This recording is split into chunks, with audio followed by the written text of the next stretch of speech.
Hey everybody, welcome back to Mr. A's Geometry course. Today we're going over the Unit 4 study guide, which is all about transformations. Let's get into it. Example 1 is really just assessing our knowledge of the term rigid, right? We're being asked if there's a rigid transformation here from EFG to VWU. The thing to know here is that rigid transformations result in congruent figures. Side lengths are going to stay the same, angle measures are going to stay the same. In triangle EFG, we have side lengths of 8, 12, and 20, and those become 10, 10, and 24. The sides are not congruent, therefore the triangles are not, or this is just showing a non-rigid transformation. So is it a rigid transformation? No, and the explanation here could just be that the sides are not congruent to each other. As a reminder, the three types of rigid transformations that we've learned about are reflections, rotations, and translations. As a reminder, the three rigid transformations we've learned in this unit are translations, reflections, and rotations. Those are the only rigid ones in this unit. Example 2 is asking us to choose the correct graph that shows a reflection over the x-axis, with the black rectangle here being our pre-image and the red one being our image after the reflection. As a reminder, the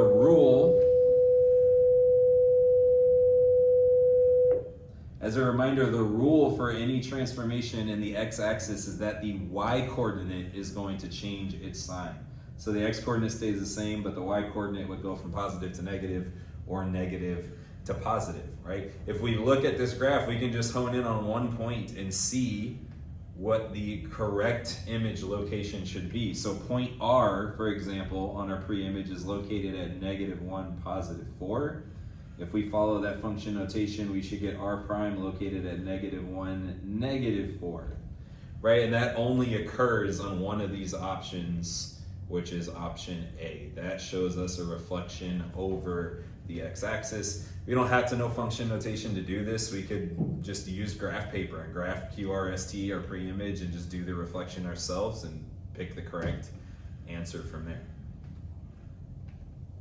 In example 3, we're performing a reflection over the line y equals x. So first, let's just remember what this line looks like. Y equals x is a line where all the x and y coordinates are the same. So it would have points like 1, 1, 2, 2, 3, 3, 4, 4, and so on. That line would look something like this. Right, it's pretty accurate right there, hitting all those intersections on the way down. We could do this by hand or we could do it with function notation. I'll just show you with one point really quick how we can do it by hand. We'll do point A. We just need to count down or to the right until we get from A to this line of reflection. I'm gonna go to the right for the heck of it. That's 1, 2, 3, 4 units away. Now remember, on these diagonal lines, I can't continue going that same direction. I'm gonna have to change directions now. To flip this to the other side, I'm gonna go down the same distance from that location. So I'm down 1, 2, 3, 4, and that would end up right here at, that's +7, +3 for A prime. And if we look at how those coordinates changed, I started with my pre-image A at 3, 7, and that turned into A prime at 7, 3, and that's all that really happens in a reflection over y equals x. Your x and y coordinates just flip. So we could do the rest of this with just function notation without having to deal with the visuals of it. Point B is at +8, +5.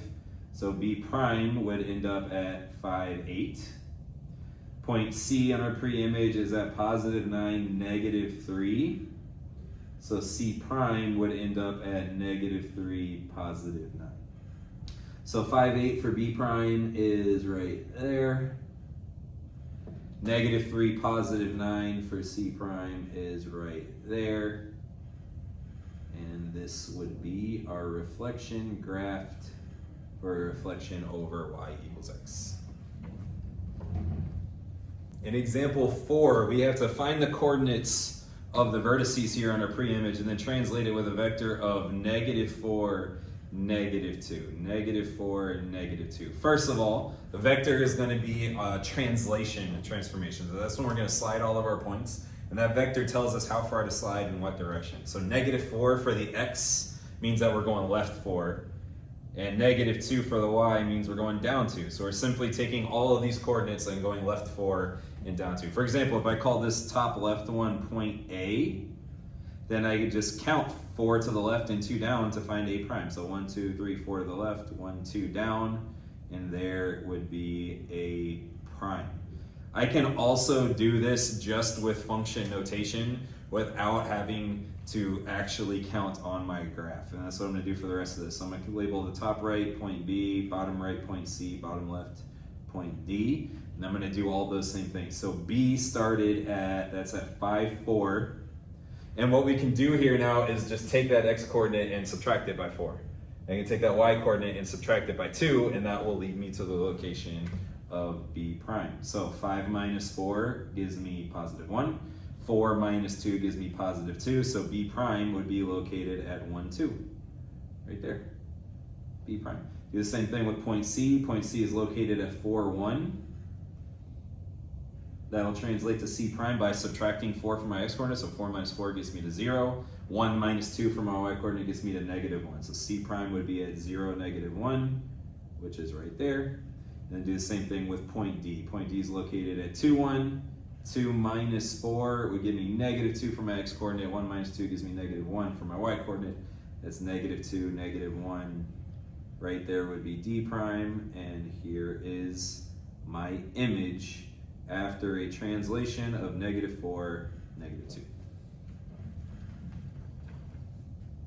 Example 5 is asking us to describe the translation from TIR to TIR prime. TIR is the blue figure, prime is the red figure. We know that because the apostrophes are there on the red one. So we're going from blue to red. Got to keep that in mind.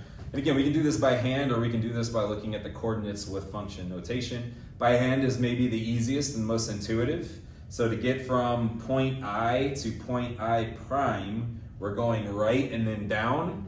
We're going to the right 1, 2, 3, 4, 5, 6, and then down 1, 2, 3, 4. So that tells me that I'm starting at X, Y, and then I'm going right 6 and down 4. So that's adding 6 to the X, and that's subtracting 4 from the Y. And we can see that that same thing happens with the coordinates. If we didn't do it by hand, point I started at negative 2, positive 8, and it ended up at I prime, which is located at positive 4, positive 4. And we can see that that function notation did indeed happen. I added 6 to the negative 2 to get to positive 4, and I subtracted 4 from the positive 8 to get to positive 4 for I prime. All the other points follow that same rule. So this is the description, the translation rule. XY becomes X plus 6. Y minus 4. Remember, it's also acceptable to write that as a vector, positive 6 and negative 4. Example 6 is also asking us to find the translation that moves figure 3 to figure 4. What can be maybe a little tricky here is that we don't have points given to us, but we can still just use corresponding vertices. For example, I can say this point is the top left of figure 3. That corresponds with the top left of figure 4. And we just need to figure out how we move to get from 3 to 4. Again, we always go left to right first, then up or down. By hand, we could do this by saying we're going to the right, 1, 2, 3, and then up, 1, 2, 3.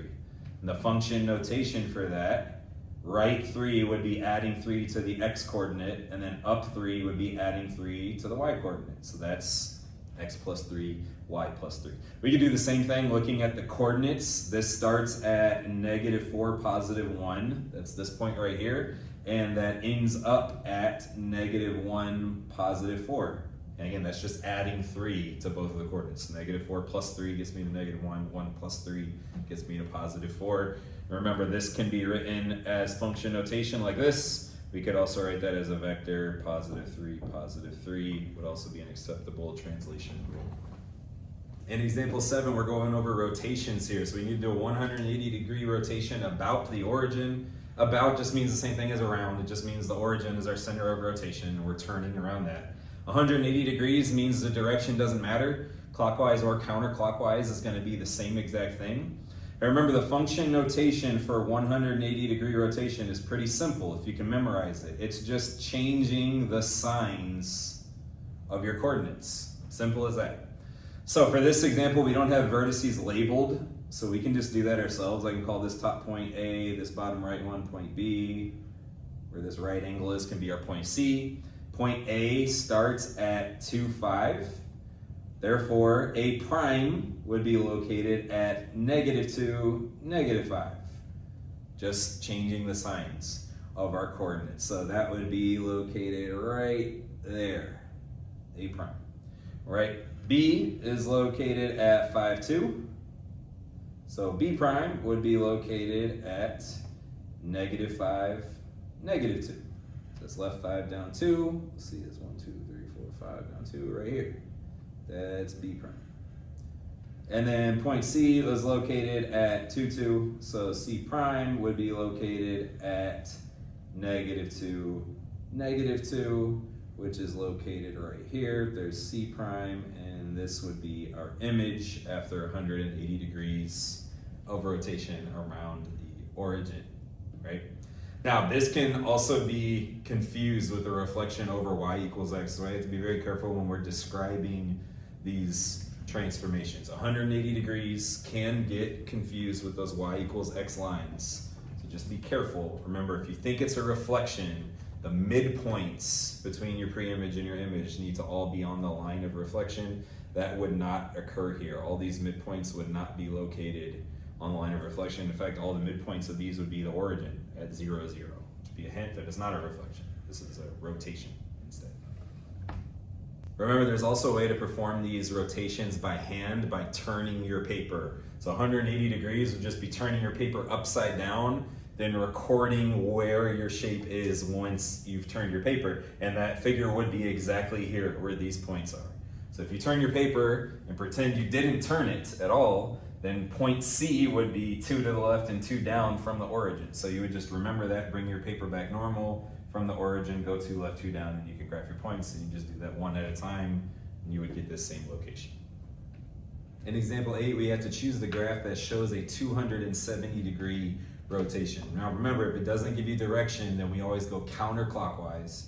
So 270 degrees counterclockwise has this function notation. xy becomes y negative x. So we flip the coordinates, and the x coordinate is going to end up changing its sign. So if I pick a random point from my pre-image, like point B, I should be able to find the correct location of B prime by following this function notation. So -2, -1 will become, they're going to flip, so the one's going to come up front. That y coordinate keeps the same sign that it has.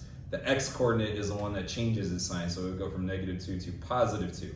And so that means B prime is located at -1, +2. That only happens in this graph. Okay, remember, you can always use a graph and do it by hand without using the function notation. So 270 counterclockwise would be 3 quarter turns to the left. Then you just find all of your coordinate locations, bring your paper back normal, graph those locations. I would end up in the same place here as ABC prime. There's also some other clues that you could follow, like knowing that every 90 degrees you rotate a point, it's going to move exactly 1 quadrant. So if we look at point A, for example, it starts up here in quadrant 2, and it's going to go 1, 2, 3 quadrants of movement to get up here to A prime.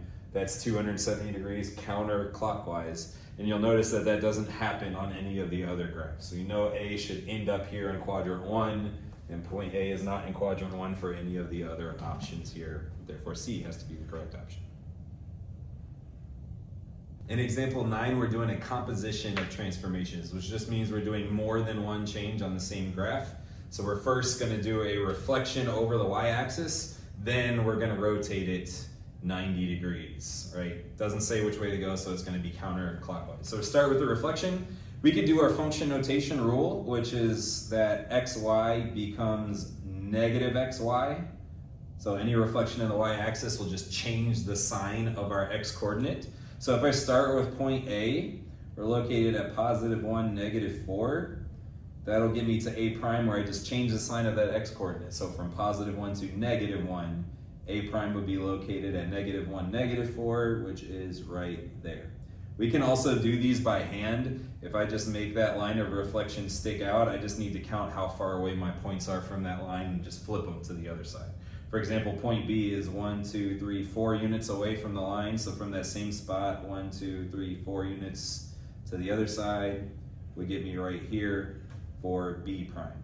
Then again, I can do that 1 point at a time. C here is 4 away, so 4 away directly to the other side. would give me C prime right there. And then D is only 1 away, so 1 away to the other side gives me D prime right here.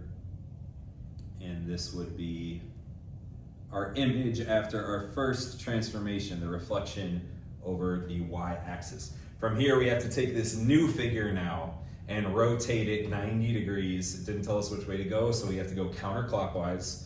And again, we can just use the function notation for this. If you haven't memorized, what we'll do for 90 degrees counterclockwise is flip the x and the y coordinates, all right? And then the y coordinate is gonna be the one that changes its sign for this. So we would end up at negative yx for this kind of rotation, right? So if we look at A prime is located at -1, -4. So A double prime, we would switch these coordinates, and again, the y coordinate is going to change its sign. So that -4 comes up front, and we change the sign so it's +4. And that x coordinate stays the same in the back. So -1, -4 becomes +4, -1, and that would be located right here. There's A double prime. And again, we can do this by hand. You could do this by just 90 degrees counterclockwise. It'd be a quarter turn to the left. Figure out where all the locations are for those prime points, turn your paper back normal, and then graph all those points. I'm just gonna continue doing the function notation since I can't physically turn my screen up here for you guys. So B prime was located at -4, -4. Again, if I flip those coordinates and change the y coordinate sign to become +4, -4, which would be located right here, back where the original point B was located, B double prime. Right, C prime was located at -4, -2. Again, we're going to flip those, so the 2 is going to come up front, and that original y coordinate is going to change its sign, so that -2 becomes +2, and then -4 stays the same. So +2, -4 would be located right here. There's C double prime, and then lastly, our point D prime is at -1, -2. Again, we're going to flip those coordinates and change the sign of the original y coordinate. So that -2 comes up front, becomes positive, then -1 goes to the back. +2, -1 is right there for D double prime. Remember, this is a very common thing where we get overlapping figures. It can absolutely happen, especially for these compositions of transformations. In example 10, we again need to choose the correct graph for the transformation described. This is a composition of transformations here though, so we need a translation along 0, 2, then a reflection over the x-axis. I like looking at just one point at a time as we do this, so I'm just going to look at point A. For our pre-image, point A is located at 1, 3, and we're going to use that and follow along with our rules here. So first, we have the translation along 0, 2. So that means like adding 0 to the x-coordinate, adding 2 to the y-coordinate, that would get me to A prime, which would be located at 1, 5. Then from there, we're doing the reflection over the x-axis, and to do that kind of transformation, we know the x-axis will just change the sign of the y-coordinate. That's the function notation there. You could also do it by hand on a graph, just figure out how far away A prime is from the x-axis and then flip it to the other side. If I'm just following along with function notation here, just changing the sign of my y-coordinate, A double prime would have to be located at 1, -5, and that will only occur on graph B here in this example, where A is down there at +1, -5. You could confirm this with all the other points. Again, you can always do it by hand on graph paper. We got another composition of transformations here in example 11. We have to first rotate 180 degrees. Again, the rule for rotating 180 degrees is really simple. You just change the signs of your x-coordinate and your y-coordinate. So you do this one point at a time. Point J started at -6, +2. So J prime will end up at +6, -2. +6, -2 is right there. That's J prime. Then we can go to, I'm going to go to K, which is located at -4, +6. So that'll turn into K prime. Again, just by changing our signs, become +4, -6. positive 4, negative 6 is right there. There's K prime. And we got L located at negative 3, positive 3. That'll turn into L prime located at positive 3, negative 3. There, L prime. And lastly, we have M, which is located at negative 5, negative 1. Again, we just change our signs. That'll go to positive 5, positive 1, which is located right there. There's M prime. Here is our first image after a rotation of 180 degrees.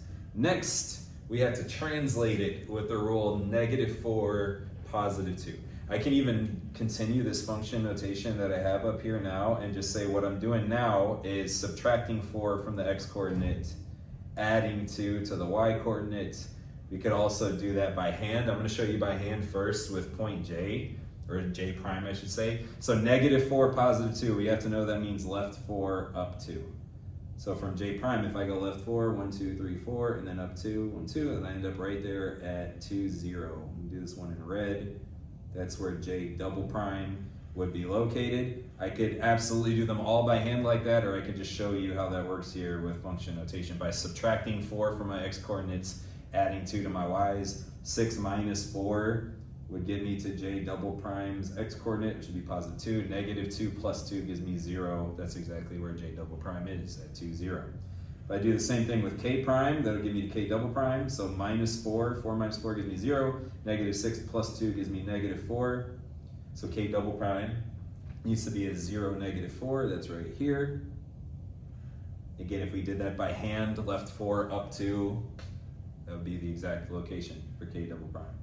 For L double prime, again, 3 minus 4 gets me to negative 1. Negative 3 plus 2 gives me negative 1. So L double prime is located at negative 1, negative 1. That's right here. L double prime. And then lastly, we can get to M double prime by doing the same thing. 5 minus 4 gives me positive 1. 1 plus 2 gives me positive 3. So M double prime is located at 1, 3, which is right there. And there, again, is a composition of transformations done. All right, in example 12, we're dealing with an angle of rotation question, right? So this is off of a graph. And just understanding for any figure that has equally spaced limbs, I can find an angle of rotation by doing 360 degrees divided by the number of limbs. So a ceiling fan with 8 blades has 8 limbs.